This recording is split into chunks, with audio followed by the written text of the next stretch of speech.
Welcome to Hancock Park in Claremont, Florida, where Salve, Regina gets set to take on Haverford College out of Haverford, Pennsylvania. Seahawks and Fords waited a little while past their scheduled 5 o'clock start.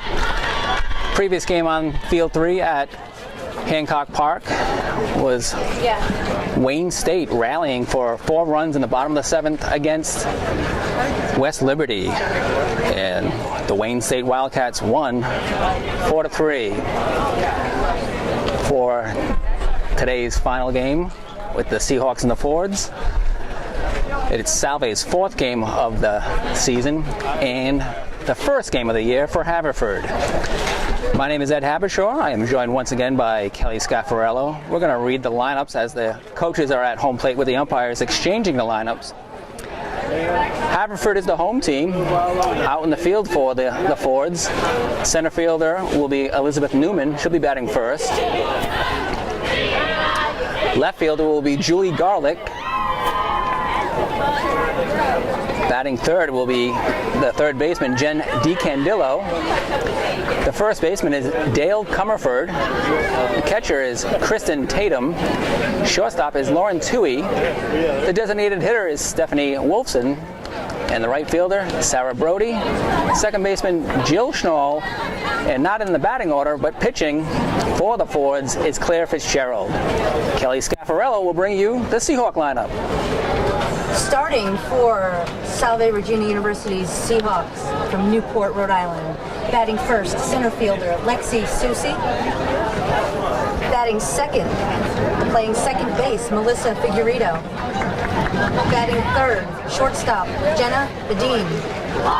Batting cleanup, catcher, Genevieve Benoit. Batting fifth, third base, Kara O'Reilly. Up to bat sixth, left field, Sarah Nelson. Seventh, first base, Lauren Fountain. Eighth, DH, Kelly Davin. Ninth batter, right field, Katie Napier. And pitching, Dominique Burnham. Ed? We'll get some changes in our lineup, Coach. Yeah, Coach DiPolito has changed up the lineup a little bit. She shifted over Jenna Adine, senior captain, from second base to shortstop for this game. And filling in for second base is Melissa Figueredo. Also coming in on DH, first time in her career, collegiate player, Kelly Davin. And Dominique Burnham gets the start for pitching in the second game, Ed. First 3 games for the Seahawks down here, they did not feature the designated hitter. The pitcher has batted in their first 3 games. Their opponents now in all 4 games have featured the designated hitter. So we'll see if the extra bat allows the pitcher to just focus on that duty, and then we'll see what bat Kelly Davin can bring.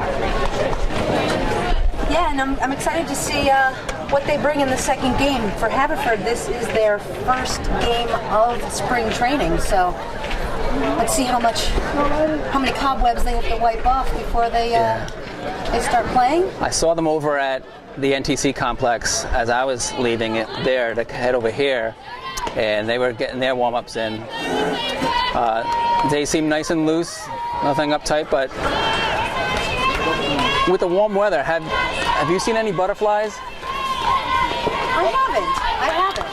I know for the Seahawks, they are very excited to get this game up and running, Ed. Yeah, it'll be interesting to see if there's any butterflies of the nervous kind in the first game jitters for the Haverford Fords.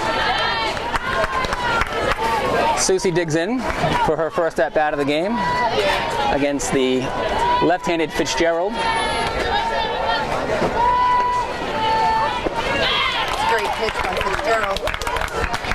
Susie swinging, just couldn't connect on that one. I'm really impressed by Susie's playing as a freshman. She's not playing like a freshman, Ed. She's playing like she's been with the team for a couple of years now. Yeah, and she's patrolling an all-important defensive position out in center field. Coach DiPolito really likes her style of play as well. She's calm and cool out there. don't see a lot of jitters with Susie. She's looking to get on base here as leadoff batter for the Seahawks. Got a piece of that one. That spray's foul just beyond the reach of the Haverford first baseman. Assistant coach Sarah Ramsey. Sarah Ramsey is Hatless. today. She wore the wool hat. I did find out the wool hat was a good luck hat. Oh, good. So clarified that. Susie's staying alive. She is not going to let Fitzgerald beat her. At least try not to. So you got to like that feistiness from the freshman. Making Fitzgerald throw some pitches. Fitzgerald is a left-handed senior from Montclair, New Jersey.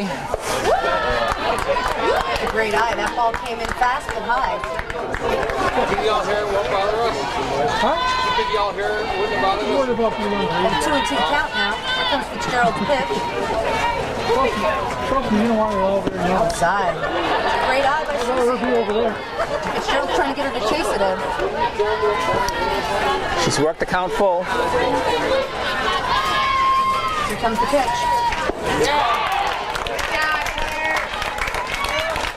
You know, while that was a strikeout, Ed, you gotta appreciate the battle that she had. That was a quality at bat for Lexi Susie. It gave Melissa Figueredo plenty of opportunity to gauge the pitcher and find her approach against Fitzgerald. Fitzgerald there with a strike. Susie also helped get that pitch count up, so that's never a bad thing. Absolutely. Make the pitcher work. Good job, Claire. Fitzgerald blew that one by. You can make outs. Some of them are not good outs, but some of them are quality outs, and that was a quality at bat for Susie. Absolutely. Figueredo leaves that one in the dirt. Figueredo from East Bridgewater, Mass. Majoring in social work at Salve. Fitzgerald. This is the high one.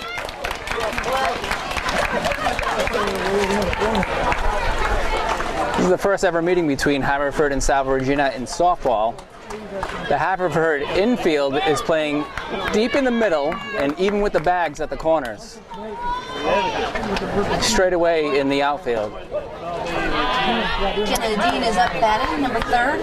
She, second baseman is her true position, but today Coach DiPolito has her moving to the left side of the field playing shortstop. She took a strike from her first pitch, but she is one of my favorites, and she is consistent and a true leader. This is the 4th player in 4 games that we'll get to see at shortstop. We saw Figueredo start there on Saturday in both games. Bukowski came in to spell some relief in game 2 yesterday, and then Simpson got the start in game 1 today. There she is. 2-out single for Jenna Dean. And that's got to make Coach DiPolito happy. Again, the consistency continues, and that's really important for this team, especially with the freshmen that they have. A good core for the freshmen, but still they need that leadership experience, and the Dean really brings that. Genevieve Benoit comes up to the plate. She brings a .500 batting average into the 4th game of the season. 5 for 10 in the first 3 games. A couple of triples to her credit. Yeah, Benoit is really turned the corner from last year to this year, from freshman to sophomore. It's all about playing time. Yeah, I'll tell you, she's got some fire. Coach DiPolito likes that. She'll be catching Burnham when the Seahawks take the field. Fitzgerald sends a pitch. Outside on that one. Good eye by Benoit. You know, Coach DiPolito really has a lot of options here for the season.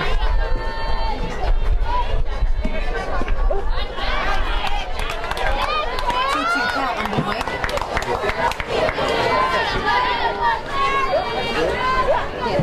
On deck is freshman Kara O'Reilly, another good player on the left side of the field, on third base.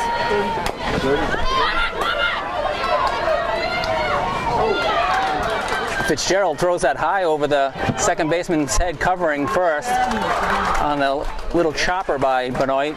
That allows Benoit to reach safely and Adine to get all the way over to third. And Ed, there goes your mantra. Once the pitcher releases that ball, they've got to play defense. And, you know, we've seen some good pitching and defense from our Seahawk team. But Fitzgerald just couldn't make that out for himself. 2 outs in the top of the first. Runners at the corners for freshman third baseman Kara O'Reilly. O'Reilly takes a strike, but look for Coach DiPolito to really be aggressive on the base running. She does not worry about, holding someone back. She's going to take chances and be aggressive right from the beginning. Especially with this being Haverford's first game.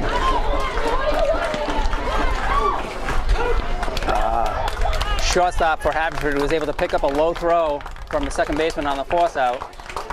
That ends the first inning.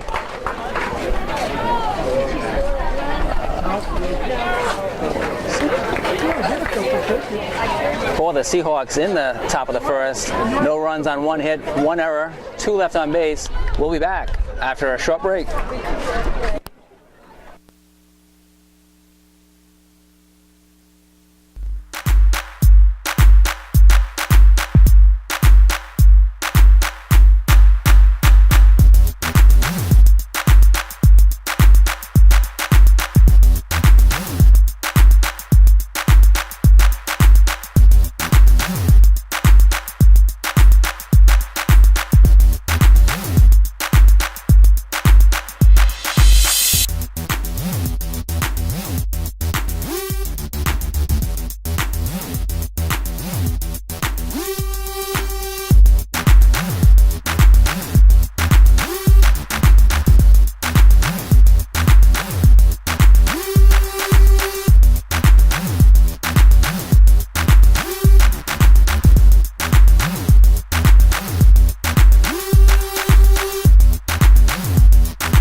We're back here in Claremont, Florida for the bottom of the first inning in the matchup between Salve, Virginia University softball and Haverford College softball.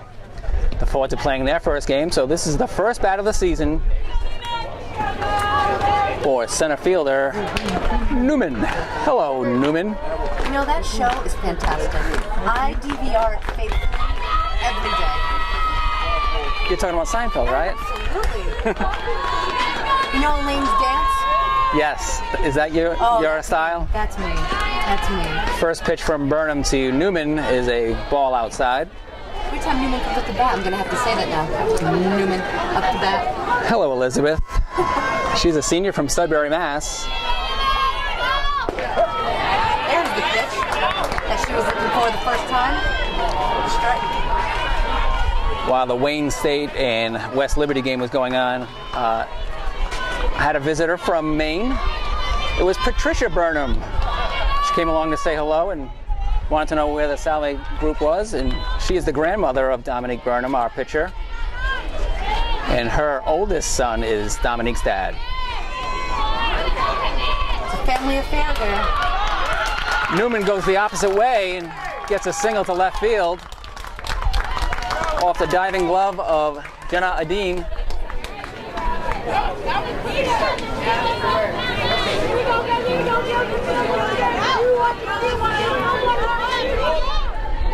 With Adine, I think, that was first time hit, to shortstop. Hey, she'll adjust. She tasted dirt on that one. Not afraid to get dirty. So it was not for a lack of effort.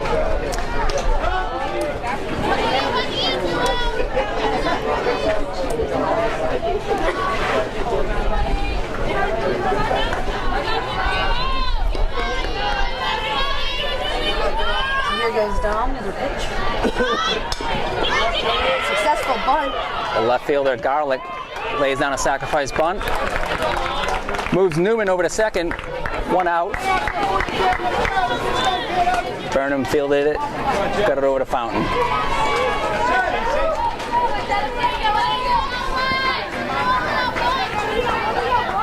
Burnham is a sophomore, and she didn't see that much playing time as pitcher last year, but she did get into a few games, and I think she just needs to get in there, throw some innings, and get into her own groove there.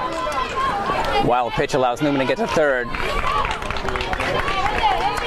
The batter for the Fords is a senior third baseman, Jen DiCandillo, from Berwyn, Pennsylvania.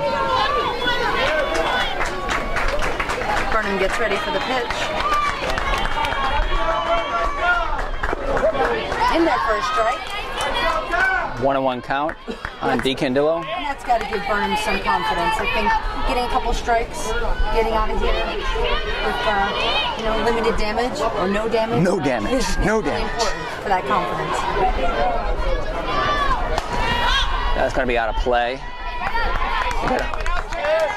See Katie Napier following the ball out there, and she's been a great addition to this team.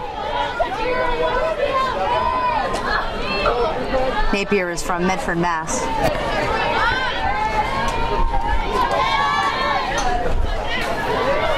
Burnham's pitch. We've enjoyed our conversations with Stephen and Susan Napier, getting to know the Napier family and their history. Yes, Salve history. Some of it we can share on the air, some of it we'll just leave it.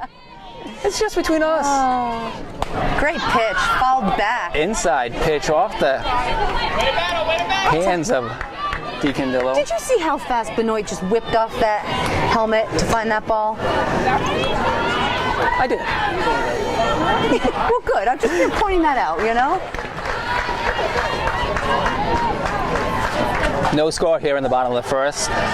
The Fords are threatening. They have a runner on third with 1 out. Their third baseman, Jen DiCandillo, at the plate.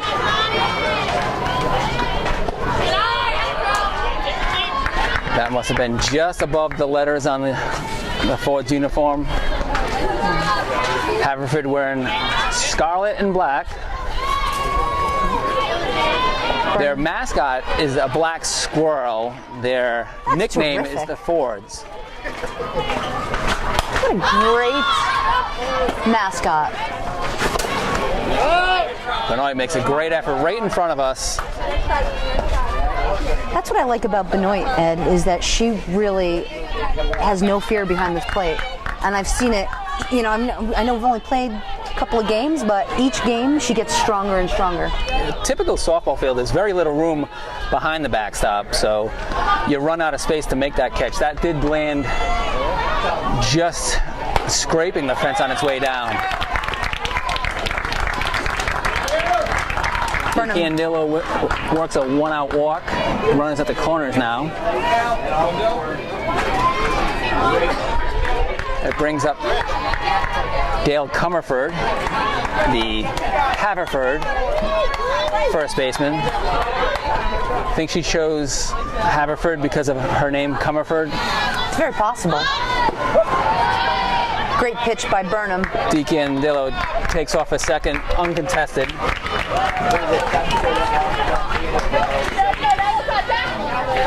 Comerford now has runners at second and third with 1 out here in the bottom of the first. No score. When Salve gets back to hit to shortstop. Adine charges it, gets the force out at first. A run scores on the play, and DiCandillo moves over to third. So Comerford makes it a 1-0 game with the RBI ground out. When Salve gets back to their